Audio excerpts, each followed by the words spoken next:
Billz, Media Spotlight UK, back here once again. I'm with Filipino-born, Melbourne and LA resident. I've got with me Rini, aka Rini Dog. What's going on with you, bro? What's up, man? I'm good. I'm doing great. Yeah, I mean, look, just seeing your listening party turn up crazy.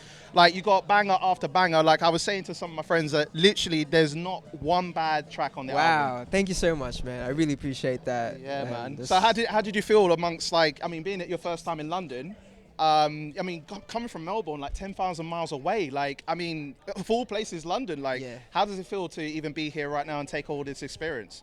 It feels very surreal, man. Like, you know, I've never imagined myself even being here doing a listening party for the first album that I'm putting out, you know. Yeah. But like, I'm super grateful, and you know, I want to say thank you to everybody who pulled up, and you know, I hope everyone had a great time because I did, and I want to say thank you to you too for, you know, doing this with me. No, I put you heavy, man, because you, even like, you know, out of the blue, like when I first heard about you, out of the blue, I thought like that is a bang and a half. Thank you, man. I felt it was kind of like neo soul, like R&B, Yes. like kind of like what it felt like for the 90s. Yeah. In terms of that era, was it a conscious decision when you were making Out of the Blue? Was that the vibe you were going with?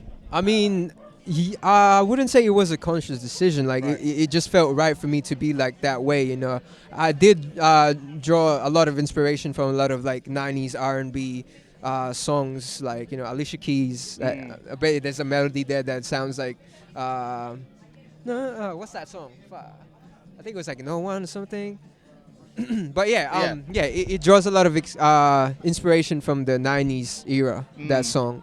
And is that kind of the vibes that you normally come with as far as like your sort of like output as far as the music that you make? Yes, because I grew up listening to a lot of those stuff, so yeah, that's where, you know, I sort of just base my and my melodies and all that. Speaking of Out of the Blue, like even Christina Milian, like it gave you like props. Right. Do you see it? That's crazy because I saw that my girlfriend's mom was actually the one who he showed me that. Right. And I was like, wait, whoa, like she was full singing along to the video too. Yeah. And you know, shout out to Christina Milian. Yeah, man. Love you. Thank you for listening to Out of the Blue. Yeah, man, so really crazy. Because like you get It's like crazy. celebrities that really f with you, and like, you know, you're still on this journey, and like you got people that have been in the industry for so long and they really mess with you here, man. Yeah, thank you, bro. So do we as well. Thank you.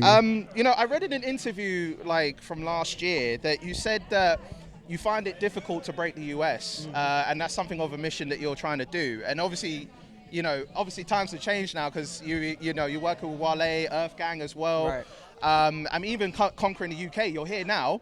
How do you feel from that time period in 2020 when you said that you wanted to dominate like the US, and now you're here? Like, how things changed for you as far as how you're feeling about it? I mean, like I'm still, you know, I'm a little bit in the middle with everything because, like, you know, the US is a whole different market, and they probably not used to the type of, I mean, there's a lot of artists that do the same music, the same sounds that I do, but like, you know, talking about like relationships and stuff, that's for some people in the US that's very, very different. It's very central to that. Yeah, because like, you know, the music nowadays is very, you know, the club music and like, you know, turn up, know that, yes, stuff, exactly. So I don't know, like I feel like I don't know, I feel like the world needs a little bit of this, you know, real thing somehow. Yeah, we need some of that like real emotion back. Exactly. There was a time period where like R&B wasn't considered cool, like emotions weren't cool, and obviously now like we're in a time where like, you know, emotions need to be brought back. Exactly. To keep our sanity with the relationships, I guess. Yeah, I feel like that's one of the reasons why I think it's a little bit harder to break in the US, because like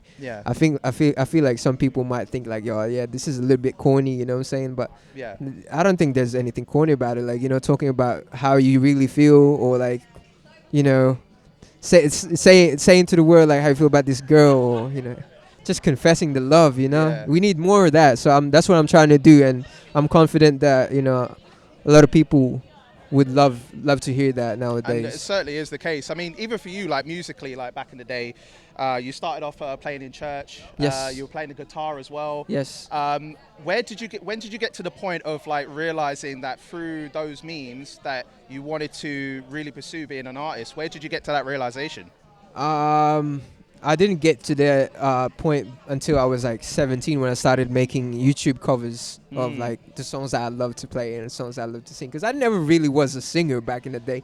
I was more of a guitar player. Right. My dad put me into like guitar school and I started learning how to play and stuff.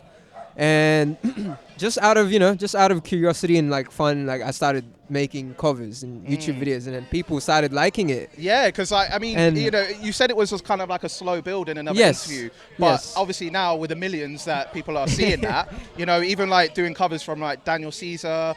I love Daniel Caesar, man. Yeah, He's like one of my are heroes. those the type of inspirations as far as like people that you look up to Yes, when you of do course. musically? Of course, yeah. So they're the ones who push me to like start writing my own songs and like start coming up with new melodies and get into production and stuff.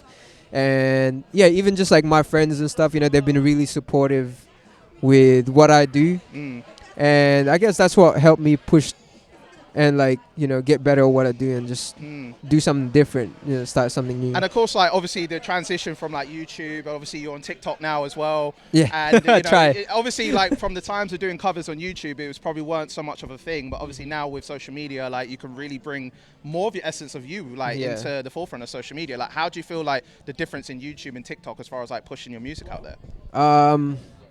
I think for YouTube, it's just a little bit more serious, you know what I'm saying? Like with TikTok, you can really be yourself and like, do some fun stuff. And, you don't know what could happen. Like you can blow up off like this 15-second video that's funny or something. But, yeah, I don't know. There's a big difference between the two. I think TikTok is a little bit more for everybody. Like, the kids, the adults, and, people like myself, artists. It's great. TikTok's a great platform to especially like the view expand counts, like everyone's Exactly. on it, like so it's more of a contemporary sort of thing now as far as that. Exactly. So, and of course like the album. Let's talk about the album. Yep. So I mean it's out tonight at midnight. I mean Sir. how are you feeling? I mean I've listened to like from top to bottom. Mimosa is my favorite actually. Really? Yeah. Wow. Because I feel like I'm really bump into it. It's like if I'm in the car and I'm trying to like bump into it and stuff like that. That's my jam. Wow. That's my so. You know what I mean? Like, how does it feel to like bring your debut album out like at this time and being in London for the first time as well? Yeah, I mean, I'm just like super excited for everyone to hear this because like I said, I've been holding on to this album for 2 years now, and I think it's time for it to just go. And it needs to be flourished. It needs to be flourished, and I know people who's been listening to me ever since the start will definitely appreciate it.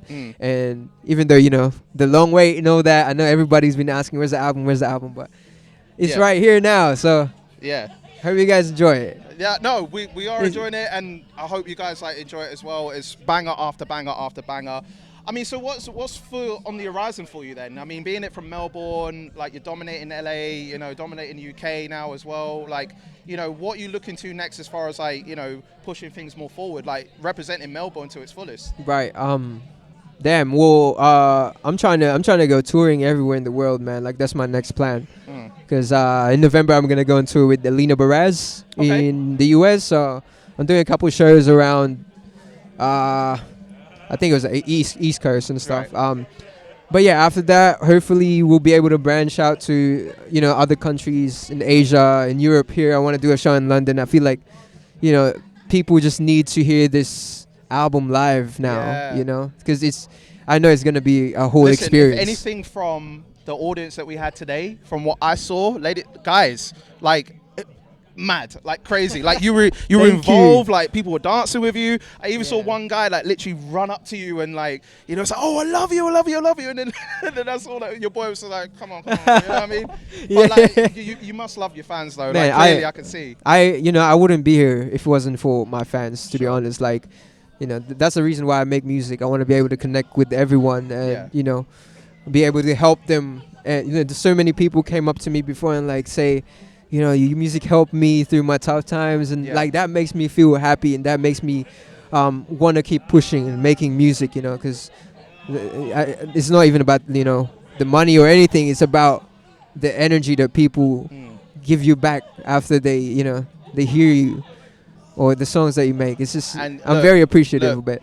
This prospect here is going to dominate the whole world. Mark my words. You, Mark my words, seriously. Thank you. Before I let you go, I've had a lot of fan questions come in. Of course. Appreciate you reposting. From Twitter? From Instagram. From actually. Instagram, yeah. From the post that you put up. Thank you very much for reposting it. Of course. So just a few quick ones. Yeah.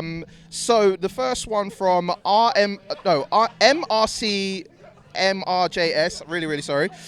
When will he visit the Philippines? He is Kababian. There's no exact date, but I am looking forward to definitely going back to my hometown, Philippines, and doing a show. Yeah. Hopefully, when COVID gets a little bit, Yeah, when it loosens up. It loosens up a little bit. Yeah. Maybe next year. Who knows? Okay. But yeah, safety first. Yeah, safety first. Few more. Yes, sir. One from Pikachu. Well, that's what he called himself, Pikachu, with a 1. What advice can you give to younger people whose passion is also music? Right. Just keep being yourself. That's the most important thing. When you write your music, you need to be willing to get out of your comfort zone and try new things. Also, try and work on your craft every time. I that's something that I need to tell myself too, because sometimes I kind of slack off. But we all have those moments. Yeah, we have those moments. But exactly. But when you get to the point where you're like super inspired, use that inspiration, use the drive to make music. Start writing, start making beats. So just keep doing it. That's the only advice I could give, really, because there's no step-by-step process into all of this stuff. Everything's organic. Exactly. You have to be, you have to have that passion. Okay, a few more. JSHCNDR, how did you meet the band? I know my guy, bro. Shout out to Josh Condor. That's my boy. He's a very good friend of mine back in Melbourne. He's my guitar player in the band. I met the band through I don't know. Such a long time ago, man. But we've been really good friends ever since the start. I think we met through Aldwin, who is also a really close friend of mine. He's the one who I worked with at the very start. He was the one who who produced Wasted, which was the first song that I put out ever. Oh, wow. And he and the band helped me in making After the Sun, the EP. So they're my day ones and OGs in the music scene. Trust me. I really wish I could bring them here. Yeah, I wish. But right now the world is going crazy. It's maybe one day it's gonna happen. Sure. Last one from Levick, and basically they asked relationship status.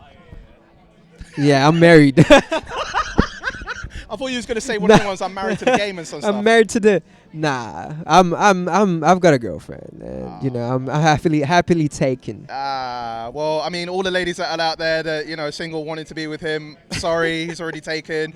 I mean, if you got like a twin brother or something, maybe for the ladies. Yes, sir. I mean, I don't know what to say, man. Have you ever watched Weird Science? No. No, so basically they make this doll. They have a doll. It's like two nerdy teenagers, and they make they have a doll, and then they turn it into a real life woman. Oh, that's crazy. So maybe you could do like a Weird Science on that level. I mean, I'm gonna try, but I'll probably fail, man. But I mean, you can still show love to the music. Yeah. It's well, brother, it's been an absolute pleasure. I appreciate it, Joe. Thank you so much for bringing the vibes. Like I said, I love what you're coming with, and I'm really excited to see what happens with you next, and just kill all over the world.